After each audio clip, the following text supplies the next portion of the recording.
You're listening to Beyond the Campaign podcast, and this is episode number 1. Welcome to Beyond the Campaign. I'm your host, Michelle Glogovac, podcast publicist, author, and host of this show and Read the Damn Book. Here, you're going to learn from political candidates and from politicians. We're not just going to talk about the issues. We're going to talk about the human beings who are investing themselves in us so that we can invest ourselves in them. This is Beyond the Campaign. Hey friends, welcome to the first episode of Beyond the Campaign. I'm your host, Michelle Glogovac. Today, I have my dear friend, Dr. Annie Andrews, who is running for Senate of South Carolina, joining me. Dr. Annie Andrews is a pediatrician, a mom of 3, and she is not new to politics. You're going to hear her story, what she's most passionate about, how you can help her, and how she's really qualified for this job, and you might just be qualified too to run for office. It's not as hard as a lot would think, and we can just look to who we currently have elected in office for us to understand that. So join me and Dr. Annie Andrews as we discuss this journey of hers to Senate.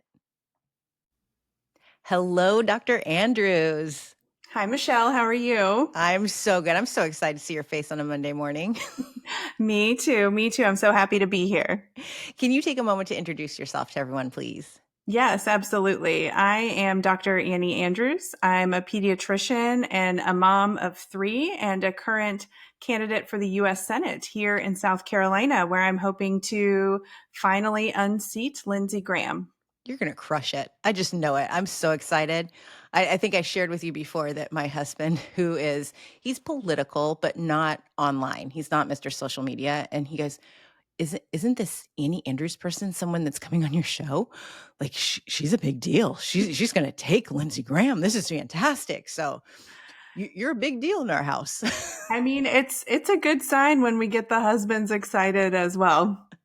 Yes, when he knows people, like I think you and Jessica Craven, he's just amazed. Oh, you know them? I'm like, yeah, I know them. I don't know them, but I know them. You're like, I'm a big deal too, husband. That's when he understands that, yes, you do something that is slightly a big deal.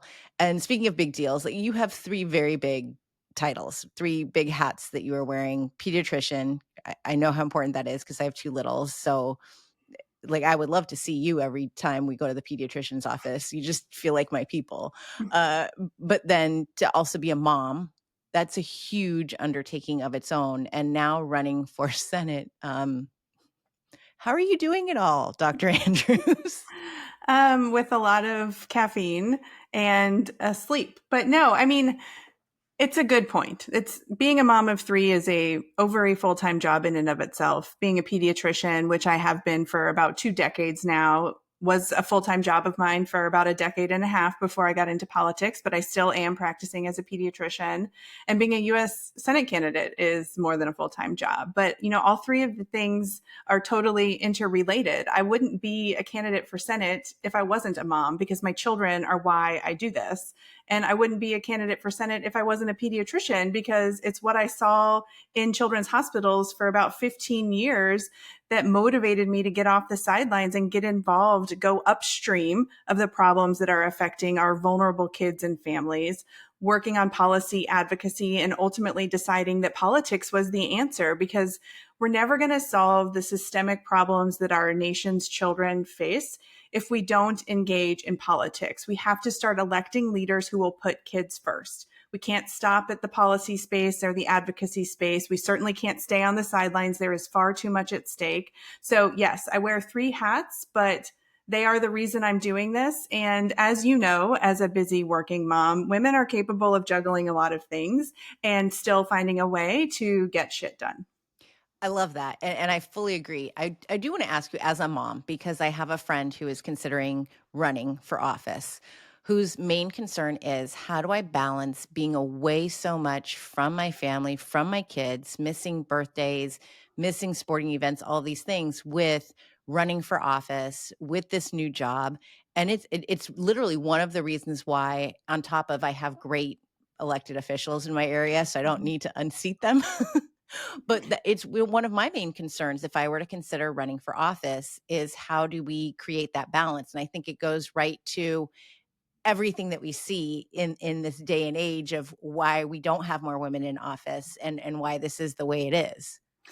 That's a great question. And it's, the reason the moment the idea to run against Lindsey Graham planted in my brain, the only reason I didn't say yes immediately was because of my 3 children, because I am not symbolically a mother. I am a very active, hands-on mother of 3 school-age children.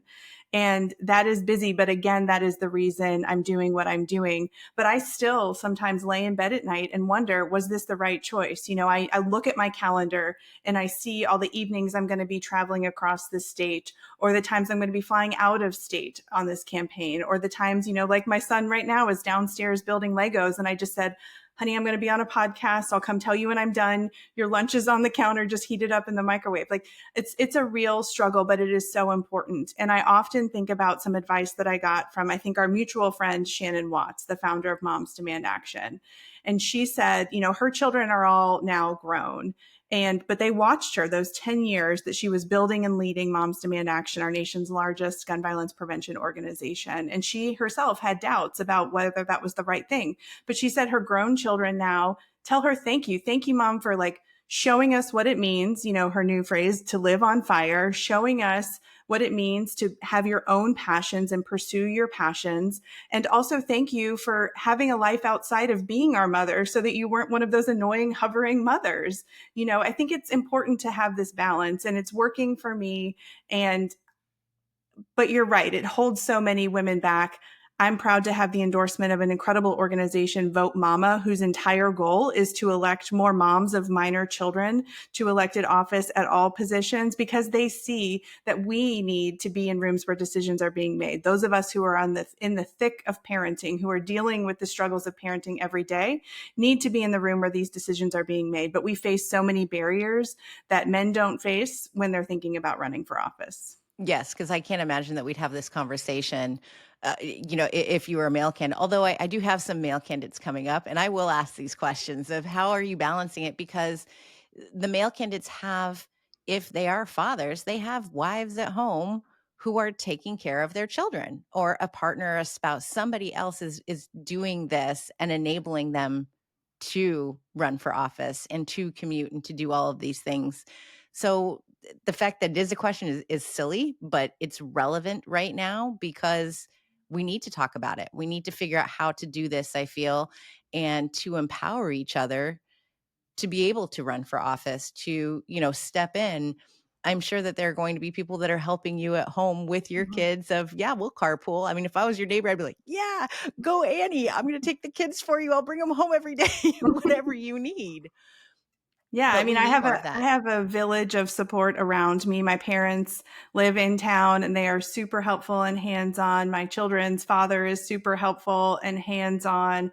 My neighbors, everyone pitches in. I'm on lots of text chains about carpools. And when I ran for Congress in 2022, one of my pediatrician friends actually started a meal train for me. And the last month of that campaign, I had hot meals dropped off at my front step 3 nights a week. And it was just such a practical, tangible way to support a mom running for office. And it was just such a beautiful expression of support. And, I don't think there's probably a lot of male candidates whose friends organize meal trains for them. And so I'll take it. I love that. So speaking of when you ran for Congress and now you're running for Senate, what was that decision like? And back to Shannon, I think she said that it takes 7 times you have to be asked to run for office for you to actually run for office. So did you just wake up one day? I know you didn't, because this isn't how it works. Mhm. And so, you know what? I'm going to run for office. I need to be the change that we want to see. Yeah, it was a series of things that happened in my life, really charting back to the night of the 2016 election when I was in a state of shock about Donald Trump winning the presidency. I had a 6-day-old daughter that night. My youngest child was born 6 days before Donald Trump was elected. So that was an incredible wake-up call for me, in a moment where I knew I was going to have to engage to build the future that I know that my children and every other child in this country so desperately needs and deserves. And then my second sort of big push off the sidelines was the tragic school shooting at Marjory Stoneman Douglas High School in Parkland, Florida. And I didn't know anybody who was in the building that day. Now, some of the survivors and families of victims I consider friends of mine. But for me as a mother, that was the first mass school shooting I experienced as a mother of a school-age child, which is really only a calculation an American parent has to make.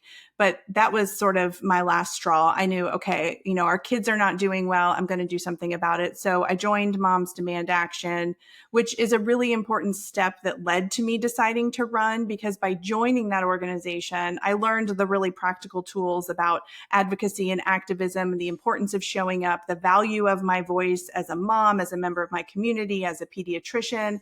And I started just really getting tuned in to what was happening in my state capital here in South Carolina.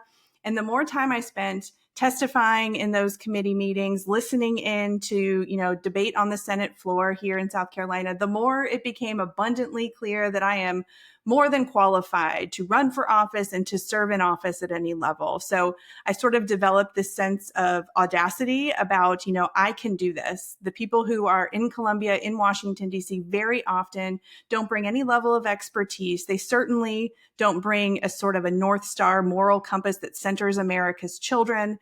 And so I knew that this was something I could do. And then when the opportunity presented itself, Nancy Mace flipped my congressional seat back from blue to red in 2020. And in 2022, I didn't see anybody stepping up to run against her. And I knew it was a redistricting year. So that was one of the reasons Democrats weren't stepping up. But I couldn't sit by and watch that woman coast back to reelection. So I actually had a pretty short on-ramp from someone sort of nudging me to run against her to deciding, yes, this is what I'm going to do, because it gave me a platform that I would not have had if I hadn't run. It gave me a full calendar year of talking every day loudly and proudly about my policy priorities, about what I believe South Carolina needs and deserves. And, I learned an incredible amount in the process. Most importantly, that we are all good enough, strong enough, brave enough to run for office. I couldn't agree more. And I love that you brought up that you were more than qualified, because I do think there are a lot of people who think, I couldn't run for office. I'm not qualified. I don't know enough government, enough policy procedure. And then you really take a moment and look at who we have as elected people. Nancy Mace is one, MTG is another, Donald Trump. These people don't have any experience and no moral compass, as you said. So I think that the more we recognize that, acknowledge it, we're very qualified. You're overqualified. That's right. And, I think it's important, people who are just learning who I am and what I do, I think probably assume I have this long background in public speaking and, effective messaging and politicking. No, I was not an effective public speaker. I taught myself and learned how to be a public speaker because I wanted to run for office effectively. I taught myself how to be comfortable in front of large audiences, how to do media interviews, how to fundraise.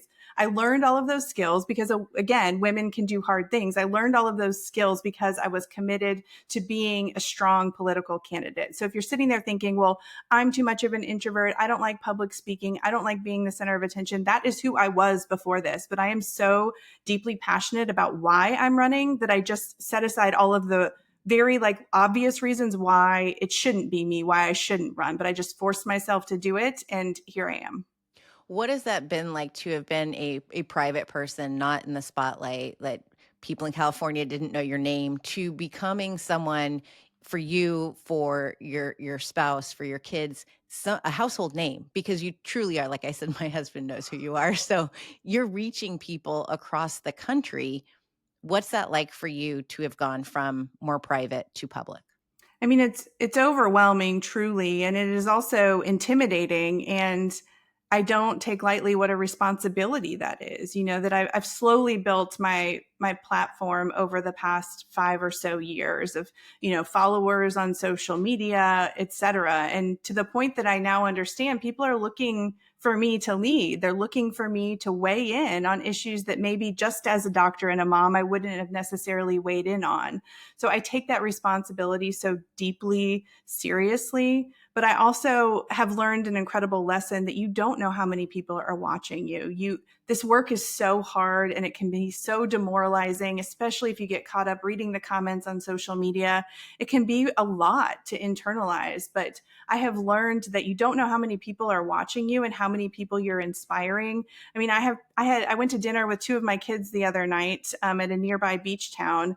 And when I was paying the check, my young waitress, who was, I believe, still a high school student, said, "Are you Annie Andrews? My family is so excited about you." And of course, my 13-year-old daughter rolled her eyes, but it was just and she said, "Oh, my grandfather's a retired pediatrician. We're also excited about your candidacy." And it's those little moments where you realize how many people are watching you and what a privilege it is then to use your platform and your megaphone to talk about the issues that you care about. Oh, I love that so much. And I love that she was young too. And, Mhm. I feel we need to connect with these young people. I was at an event with Senator Cory Booker last weekend, and it was three high school aged young ladies who were asking the questions. And we actually had as many young people as we did voting age adults there, which was so encouraging because they are watching and they're learning. And I always compare Biden to Trump. I say, well, who could watch my children? Who would I entrust them to babysit? And I go, well, Joe Biden, no Mhm. problem. Hands down, you could watch my kids any day. Trump, we won't even watch him when the TV's on. Absolutely not, because you don't know what's going to be said. That's right. Our young people are watching. They need to be inspired. They need to see leaders who are fighting for them and who are listening to them about what their concerns are, because an 18-year-old's concerns are not the same as my concerns as a 44-year-old mother of three. And it's our job as candidates to listen to people first. 90% of this job is listening and then coming up with solutions together and then effectively communicating those solutions to the voters whose support you're trying to earn. So yes, I get very encouraged whenever young people show up at my events or recognize me when I'm out with my family, because it does mean that what I'm saying is compelling to them in some way. You had mentioned the trolls online and all of the negative stuff, and I do wonder because I've sat in on enough calls with my congressmen, with senators, that I think that your job, any elected official's job, is literally the worst customer service job that there could be, because people come at you with complaints and they don't praise you. I think as mothers, we get this because I'm very much of, when you do good, I'm going to tell you do good. I'm proud of you. And when you do bad, I'm going to let you know that wasn't good. And I treat my politicians the same way. You will know when I'm like, yes, way to go, bravo. But oh, I didn't like the way you voted for that one. So I'm going to let you know. How do you not only deal with that, but how are you gearing up for one of these positions in which there's going to be so much negativity, even when you're doing good? Because we see that even when someone like Senator Booker is doing great and talking for 25 hours, the next day he does or says something else and people are on him. That's right.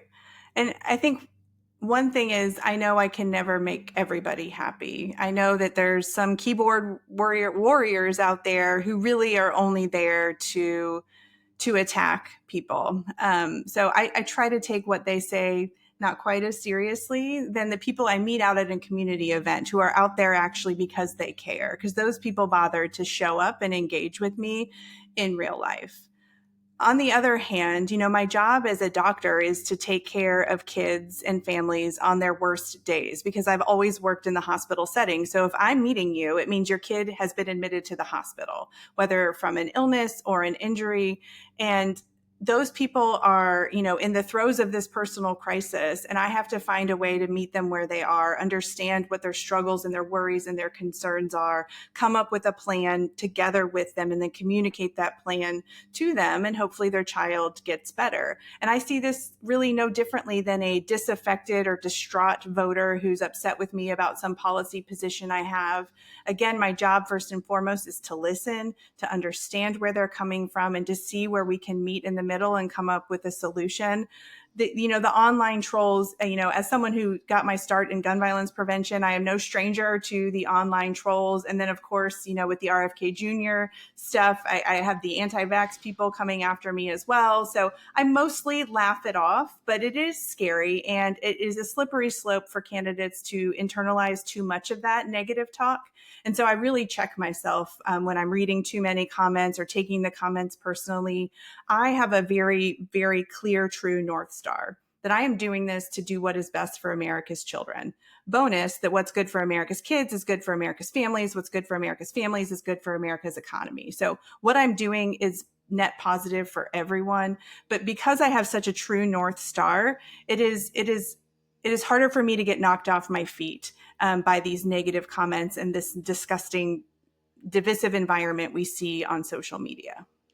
Is there one particular issue or policy that drives you the most? Like you are most passionate about, you want to either see change or you want to advocate for?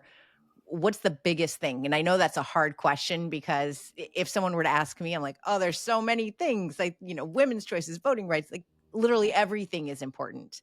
But is there something that you are just, over the moon passionate about? Yes. I mean, I believe healthcare is a human right, and I believe we need to do everything in our power to increase access to quality, affordable healthcare for every American.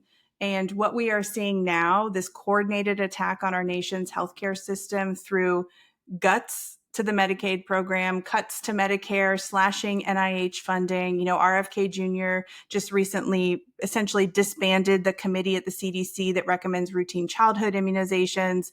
Just this week, he has kicked off everyone who sits on the U.S. Preventive Services Task Force, which recommends preventative screenings to all physicians. Like those are our mammograms and our colonoscopies and, recommendations for folic acid supplementation in pregnant women to prevent spina bifida, recommendations for, smoking cessation, recommendations for vision screening, like everything, the entire structure of our nation's healthcare system and our public health infrastructure is under attack from the highest levels of this government. And as a physician who has worked in the hospital setting for 20 years, I think there has never been a more important moment for someone like me to step up and run. So I'm going to be talking about our nation's healthcare system every single day on this campaign trail because it affects every single one of us. No matter how you vote, red or blue, gutting our nation's Medicaid program is going to raise your healthcare costs because whether or not you're on the Medicaid program, these patients are still going to get sick and injured. They're eventually going to show up in emergency departments who are legally required, thank God, to provide care to these uninsured patients. And the hospital is going to have to find a way to pay for that care. And the easiest way to do that at the beginning is going to be to raise what they charge private insurance companies. And those private insurance companies are going to turn around and raise our premiums. And that's what's going to happen at the beginning. But over time, also, we're going to see hospitals making decisions about hiring. Maybe they were going to hire 10 new nurses. Now they're going to only be able to afford hiring 2, hiring 5 respiratory therapists. Now they're only going to hire 1 because when you take nearly $1 trillion out of our nation's healthcare system, you cannot expect the system to continue to function. So this is going to have devastating impacts and it's going to hurt the more vulnerable members of our community first, people who are already living in poverty, people who are living in healthcare deserts. And I'm going to be speaking at the top of my lungs about this issue because it is a human rights issue. It is unjust. And the fact that the GOP is willing to do this, and Lindsey Graham, my opponent, enabled this entire bill to move forward. He championed it in the Senate. And the only reason they're doing this, not for fiscal responsibility, but to deliver tax cuts to billionaires. And I can't think of anything more cynical than taking away healthcare from the most vulnerable members of our society to deliver tax cuts to billionaires. I completely agree. And as someone who's actually going to go get a mammogram this afternoon, again, because I go more frequently than others, and I'm still paying. I have private insurance, and yet I'm still paying hundreds of dollars multiple times a year now, and it's only going to go up. You're exactly right. And I know all of this, and I studied the bill, and I looked at how is this going to affect all of us. And yet we have so many Americans who have put their heads in the sand, who either have not paid attention, don't care because, oh, it doesn't affect me. And yet, yes, it does, and it will. And then we have the wealthy just getting wealthier.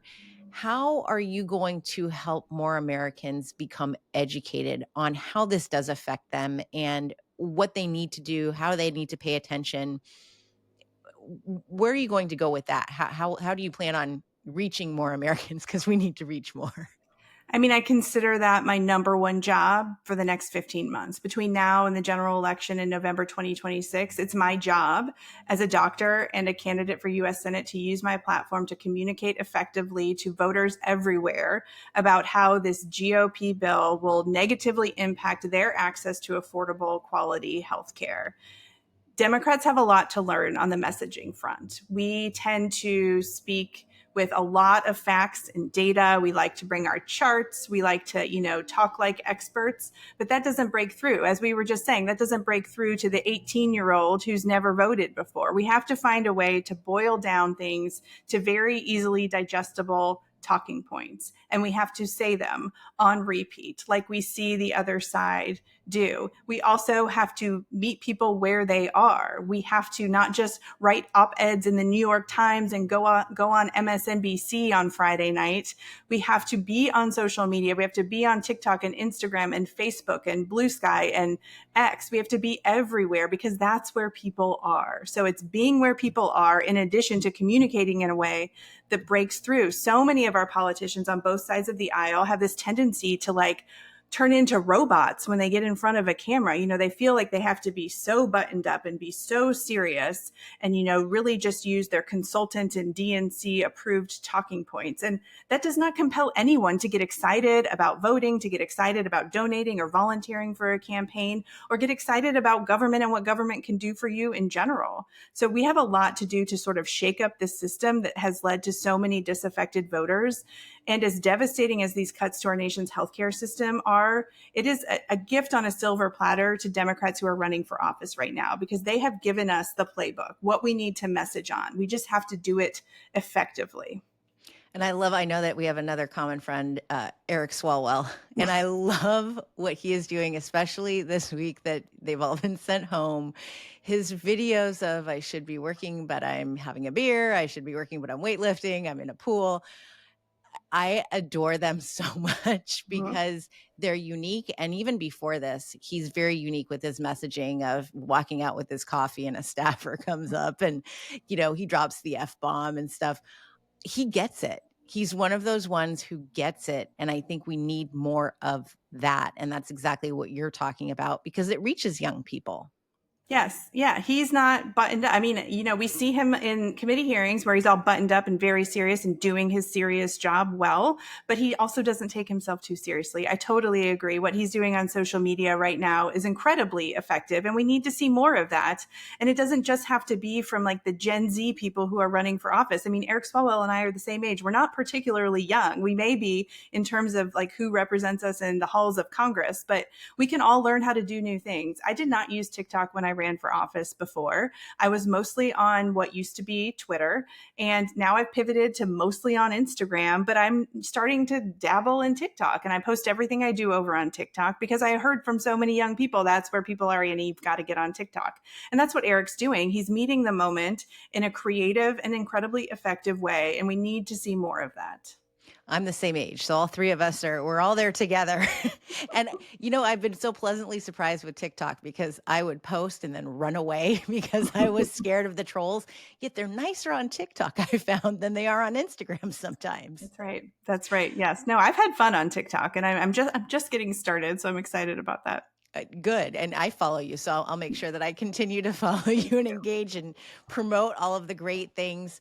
Dr. Andrews, where can everyone find you? Donate, because donations are something people don't realize too, that this percentage of Americans who donate to a campaign in their lifetime is 5% or less. It's something really small. So even $5 is, you're going to break that barrier, everybody. So how can they help you? Yes, that's exactly right. I was not a political donor until I was well into my adulthood. And now that I've been on this side of it, I realize that that is what fuels these campaigns. If you find a candidate that you like, send them $5. Every dollar matters. And yes, we all want to get money out of politics, but right now we have to play by the rules as they currently exist. And if we elect more good people like me, we could end Citizens United and get dark, dirty money out of politics. And then we won't have to talk about money all the time. But you're right. That is what fuels this campaign. In the first 4 weeks of my campaign, we had 38,000 individual donors. Our average donation was $31, and we raised $1.2 million in 4 weeks, which just tells you the grassroots power behind this campaign. So if people want to be a part of that, I need all of you. You don't have to be in South Carolina. You don't have to know anyone in South Carolina to care about this race, because Lindsey Graham being in the U.S. Senate is bad news for every single one of us. So to donate to my campaign, you go to drannieandrews.com, click on the donate button. Every dollar counts. We love recurring donations as well, because that tells my campaign team how much money we know is going to come in every month. So when we're making staffing decisions, we can rely on those funds. And also sign up to volunteer. You don't have to be from South Carolina to phone bank and text bank and door knock and be a part of this movement to unseat one of the most deeply entrenched, corrupt career politicians in Washington, D.C. Dr. Andrews, I'm so happy to know you. I'm so grateful for all of the work that you're doing, that you are running. I can't wait to celebrate your win, because knock on wood, it's going to happen. Thank you so much for joining me today. Thank you for having me. Friends, it is time to get involved. Whether you donate or you spend your time listening to the stories of these candidates, it is time to invest in them. We are asking all of our politicians to invest in each one of us, and I feel that hearing their stories, helping them out, spread the word, talk about how you've listened to Dr. Annie Andrews on this show and what she's about, share that, invest back in her, the same way that she is investing in all of America, in each one of our families, in the lives of our children, and so much more.